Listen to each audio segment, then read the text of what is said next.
Hughie. We forgot to talk about Hughie. So I felt like for the first like 4 episodes, maybe 3. It was a couple episodes. I didn't feel like okay, what are they doing with Hughie? I couldn't figure out why he was moping about his sick dad, and I was like, that's all he did for like 2 or 3 episodes. And I was like, okay, I mean, isn't Hughie supposed to be the everyman that we're connecting with? I'm spending all my time in the hospital bed with Hughie or the room with Hughie, and I had a theory that turned out to be incorrect, but you clock on pretty early that I think Becca shows up, and you know she's dead. And so then you think, okay, well, maybe Kessler's not real too. I thought Hughie's mom was fake. I was convinced Hughie's mom was fake for the first half of the season. Really? Turns out she was real. Yeah, because a lot of people did. I don't know why.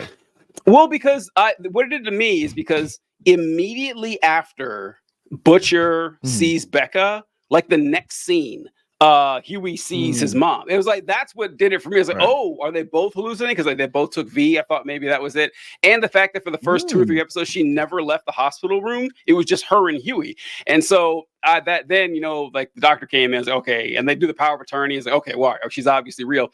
And but Hughie's dad takes the V, gets powers, goes crazy. They have to put him down.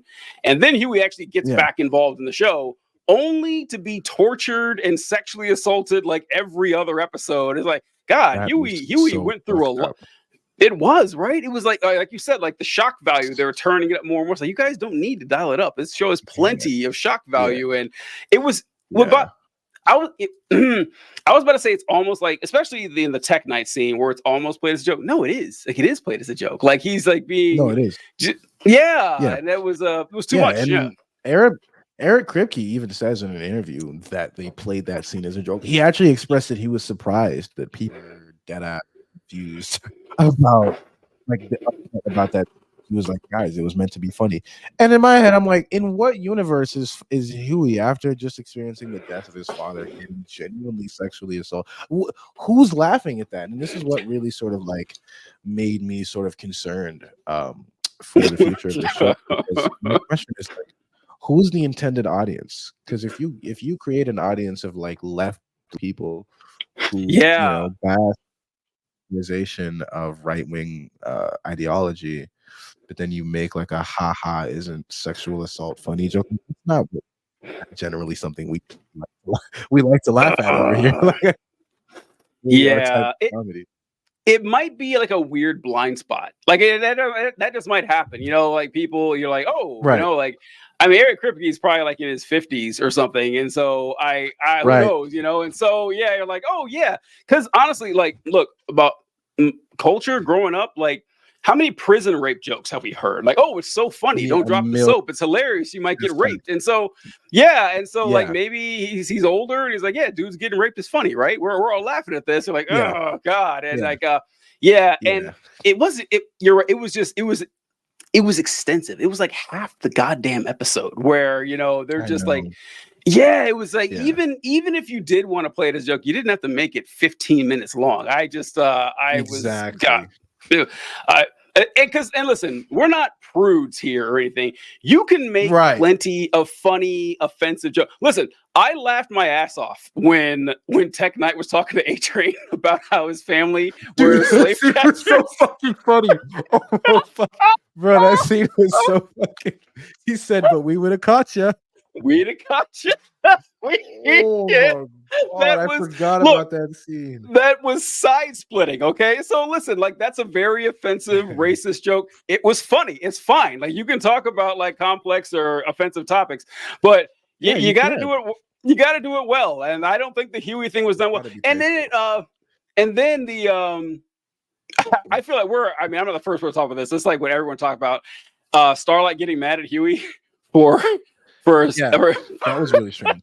That was really weird because at first I was like, okay, what the hell is she mad about? And then she says, she gives her defense, is like, okay, so I've been moping and sad and depressed for months now, and you didn't notice that for the last 2 days I'm just horny as fuck and just happy all the time. And I was like, I don't know. Maybe he was happy you weren't sad anymore. That would be my first guess. It sure as hell wouldn't be. Maybe it's a shapeshifter. Come on. That's like I didn't understand Annie being upset about that at all. I just poor Hughie. I felt bad for him the whole season. Yeah, it's so funny you bring up that instance with Annie, because I don't know why, but this season. Well, I don't know why, but this season made me really dislike her character for two reasons. That was the second reason, but the first, where her confrontation with Firecracker, where it's like Firecracker tells her has to remind her what she did to her as a kid, telling the other pageant people that the only reason that Firecracker got into the pageant, 13-year-old girl, is that she let all the judges gang bang her or whatever the case may be. Mm-hmm. When they revealed that about Storm, what the fuck? That was the most that I've ever heard anybody say about another child.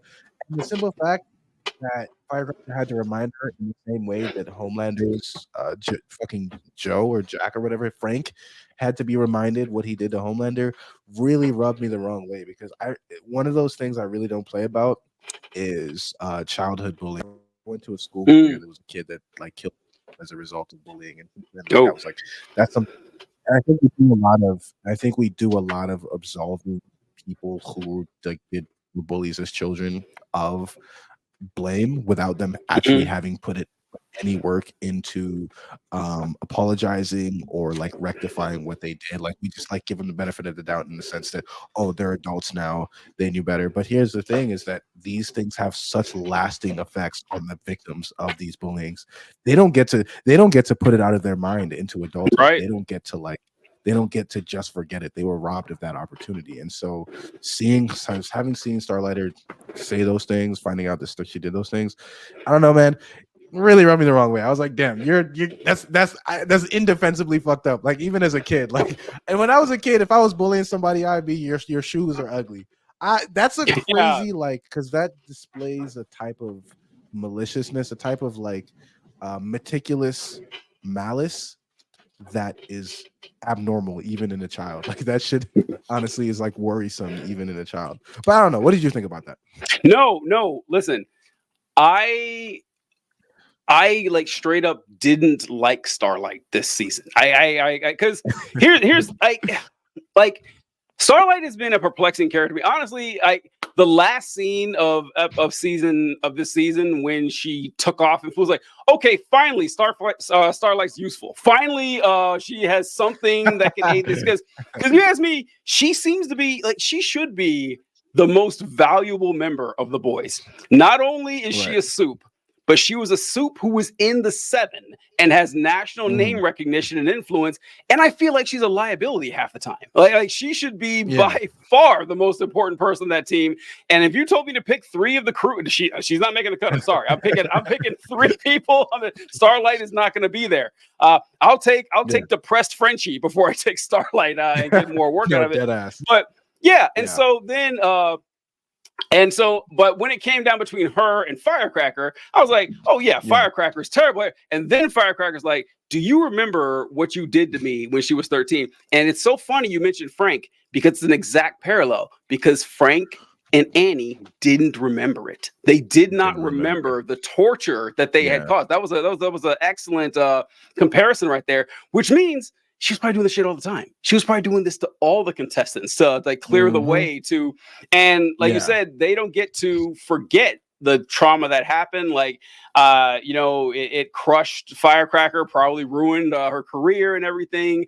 And Annie, on the other hand, kept succeeding and became a nationally recognized superhero and forgot everyone she crushed along the way. So I was already feeling kind of down on Starlight, and I've been so fucking annoyed. I think this is more why I thought this at the end, is that I feel like with her abilities, they're weird. They're not super well defined.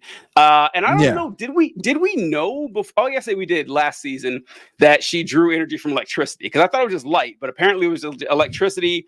And I've been annoyed ever since season 3 when when they're fighting like Homelander and Soldier Boy, and Starlight goes Super Saiyan. She starts like floating, and she's like, glowing yellow and everything. And then she explodes. It's this epic scene. Like the music is this crescendo, and she knocks Soldier Boy back 10 feet, and that's it. And I said, what was I mean, look, I guess it's impressive you could knock down Soldier Boy. You got all credit, but it didn't seem to be worth that huge buildup. But you could tell they were like hinting that she had some sort of abilities. And then season 4 comes along. She can't create a fireball to save her life. Everyone's making fun of her about how she can't get it up. And it's like, okay, why are we wasting time with this fucking character? And then at the very end, she has that look, impressive as hell takeoff scene where she goes and flying. Holy shit! Like they spent some money on that. That was one of the best things I've ever seen in the show. It did make me wonder why she didn't just rescue Hughie. Like, I mean, if you can fly and move that fast, you could have I don't know, got the other people out of the way and got Hughie. I don't know. That was kind of weird, but yeah, she couldn't. The thing is, I don't even fault her for not having rescued Hughie, because that telekinesis girl was right there, and I promise she can't hang with her. She would have popped powers her. Are like powers or no, that telekinesis girl is powerful as shit. And I loved seeing her finally after she was like in season 2, I think. I was beginning to wonder if she was like a weird one-off. I was like, why would they spend all this time with this character and not? It was like 2 seasons ago when she showed up, and so I'm glad she's back. But I am still holding out hope for Starlight that she could be useful in some way, and